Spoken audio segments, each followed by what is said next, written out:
Nouveau jour, nouvelle manchette à la une de Matin Libre. Législative 2023, non-positionnement de certains potentiels candidats. Et pourtant, Rondeté et les démocrates en veulent juste. Après plusieurs tentatives infructueuses, depuis 2016, l'opposition radicale au régime de Patrice Talon participera pour une première fois à une joute électorale. Incarnée par le parti Les Démocrates, cette frange de l'opposition a dû briser plusieurs glaces pour arriver à ce résultat. Mieux, contrairement aux autres partis politiques en lice, pour les législatives du 8 janvier prochain dont il est question, la formation dirigée par Éric Rondeté a fait un recours à la haute juridiction avant d'être remise dans la course. Dans la même veine, si les autres partis politiques en lice se sont empressés pour la plupart dans la publication de leur liste de candidatures, le parti Les Démocrates a quant à lui pris tout son temps. Autrement, il a attendu la fin de tout le processus, à savoir l'après-délivrance du récépissé définitif avant de faire découvrir aux Béninois la liste des candidats choisis pour cette compétition. Seulement, cette liste, en plus d'être qualifiée de douteuse, est déplorée par une frange dans l'opinion. Et pour cause, la majorité des candidats qui conduisent cette liste n'est forcément pas connue du grand public et manque ainsi de notoriété, disent-ils. Ceci contrairement aux candidats d'autres listes, comme celle de la mouvance, qui ont déjà une assise politique. À propos donc de cette liste, la polémique s'est installée. Puis, si pour certains le parti a fait un deal avec le pouvoir pour être au rendez-vous de ces législatives en retirant plusieurs caciques de la liste, d'autres pensent en même temps qu'ils ne pouvaient pas commettre l'erreur de mettre sur cette liste des personnes en conflit avec la justice, qu'elles soient militantes engagées ou pas. Et quand on sait bien tout le mal que cette opposition s'est donnée avant d'être à ce rendez-vous électoral, on peut sans doute admettre que Éric Rondeté et les autres leaders du parti en veulent juste.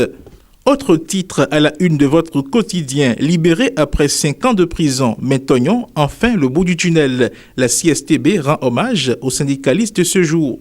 Le syndicaliste Laurent Maintenon est désormais libre de ses mouvements, poursuivi dans une affaire de placement à risque des fonds de la Caisse nationale de sécurité sociale dans une banque en faillite, contre des rétrocommissions et condamné à 5 ans d'emprisonnement le 23 novembre 2017. L'ancien leader syndical de la FECENTRA Finance recouvre sa liberté ce mercredi 23 novembre 2022.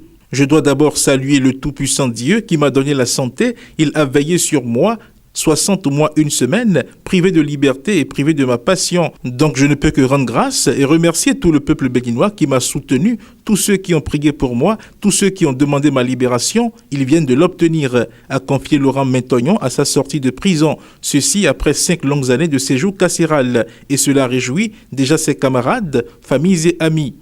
À l'Assemblée nationale, vote d'une loi de prise en charge des victimes en mission. Au desk culture à présent, partenaire du festival Lagune Images en décembre. Canal+, engagé pour l'essor du cinéma béninois. Lagune Images, festival thématique de films, de documentaires et de télévision du Bénin a lieu du 7 au 11 décembre 2022. Pour cette 10e édition qu'accompagne à nouveau Canal+, un programme très riche et varié a été concocté. Le dévoilement de tout ceci a été fait à l'occasion d'une conférence de presse conjointement animée à la salle VIP du ministère de la Culture par Sandra Adjaho, directrice du festival Lagune Images, et Yacine Alao, directrice générale de Canal+ Bénin.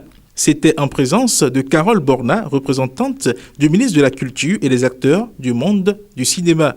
Projet Oléoduc Niger-Bénin, GDIZ et industrialisation. Maître Atélé François Keke salue le leadership de Talon. Fiscaliste, avocat au barreau du Bénin après une quinzaine d'années au barreau de Bruxelles, spécialiste des questions pétrolières, conseiller communal à Avrancourt et membre fondateur du parti Bloc républicain, Maître Atélé François Keke était l'invité de l'émission sociopolitique Expression directe sur Radio GDS FM dimanche 20 novembre 2022. Un autre sujet abordé, le projet de construction de l'oléoduc Niger-Bénin, l'industrialisation au Bénin avec la zone économique spéciale de Glodjigbe, la réhabilitation par la cour du parti de l'opposition les démocrates qui participent désormais aux législatives du 8 janvier 2023. Info du desk sport à présent. Handball IHF, Challenge Trophy, Abidjan. Une défaite et une victoire pour le Bénin. Fidèle internaute de Guéri TV Monde et lecteur de Matin Libre, le contenu de votre quotidien en sa parution du 24 novembre 2022 vous est ainsi livré. À demain.